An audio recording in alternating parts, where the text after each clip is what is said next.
Hello friends, welcome back to my channel miss Pinky চ্যানেলে আপনাদের আরও একবার ওয়েলকাম জানাচ্ছি। তো আজকে আমি যে রেসিপিটা নিয়ে আসলাম সেটা হলো শুটকি মাছের চাটনি, আর সাথে গরম ভাত আর এক পিস লেবু। Just wow! আর আমাদের ত্রিপুরাতে তো শুটকি মাছের চাটনি বলতেই ফেমাস। তো এখন আপনাদের সাথে সেই শুটকি মাছের চাটনিটাকে আমি একটু শেয়ার করব।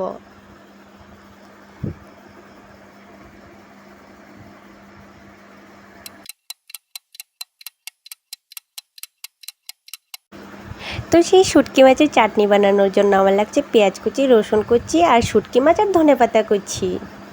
এখন আমি একটা কড়াই বসিয়ে দিলাম গ্যাসের মধ্যে, আর সেই কড়াইটাকে গরম হওয়ার পর তেল ঢেলে দেবো আমার পরিমাণ মাফিক। তো আমার তেলটা গরম হয়ে যাওয়ার পর আমি কড়ার মধ্যে এপিট ওপিট ভালো করে লাগিয়ে নেব। তো আমার তেল গরম হওয়ার পর কেটে রাখা পেঁয়াজ কুচিগুলো সম্পূর্ণটা আমি দিয়ে দেবো।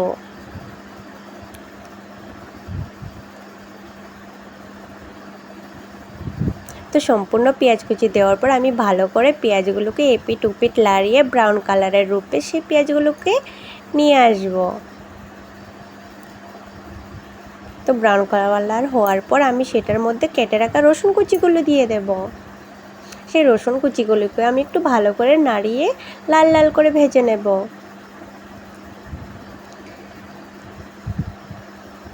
তো আমার রসুন কুচিগুলোকে ভাজার পর সেই ভাজার মধ্যে আমি এখন শুটকি মাছগুলো দিয়ে দেব।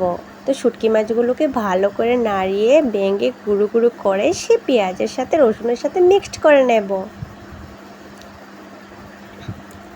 তো এই দেখতে পাচ্ছ মিক্সড হয়ে গেছে।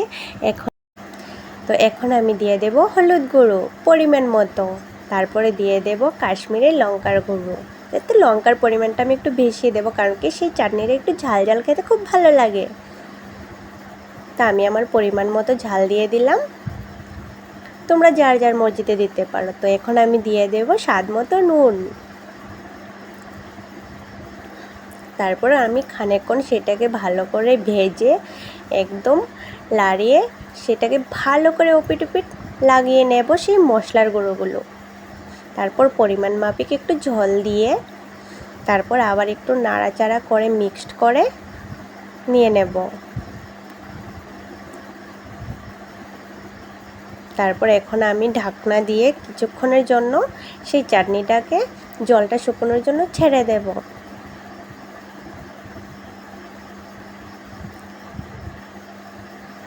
এই যে আমার জলটা শুকিয়ে পুরো চাটনির থেকে তেলটা বের হয়ে চলে আসছে। তো এখন আমি এটাকে ভালো করে নাড়িয়ে আঠালো ভাব বানিয়ে নেব, কারণ কি চাটনিটা ঝোল ঝোল খেতে একদমই ভালো লাগে না, আঠালো ভাবটা বেস্ট লাগে। এখন আমি ওর মধ্যে দিয়ে দেব ধনেপাতা কুচিগুলো। তারপর ধনেপাতা কুচিগুলো দিয়ে আরও খানিকক্ষণ নাড়িয়ে সেটাকে আরও আঠালো ভাব বানিয়ে নেব। এই যে দেখতেই পাচ্ছ পুরো আঠালো ভাব হয়ে গেছে।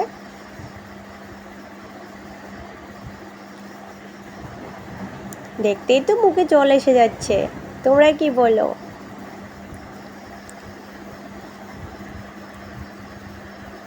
এখন আমি এটাকে একটা বাটিতে নামিয়ে নেব।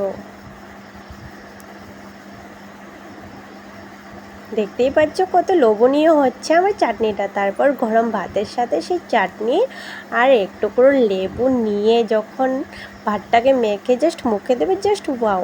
আর আমি এই শুটকি মাছের চাটনিটা বানিয়েছি কারণ আমি একজন ত্রিপুরার মেয়ে, তাই আমার শুটকি মাছের চাটনিটা হেভি লাগে।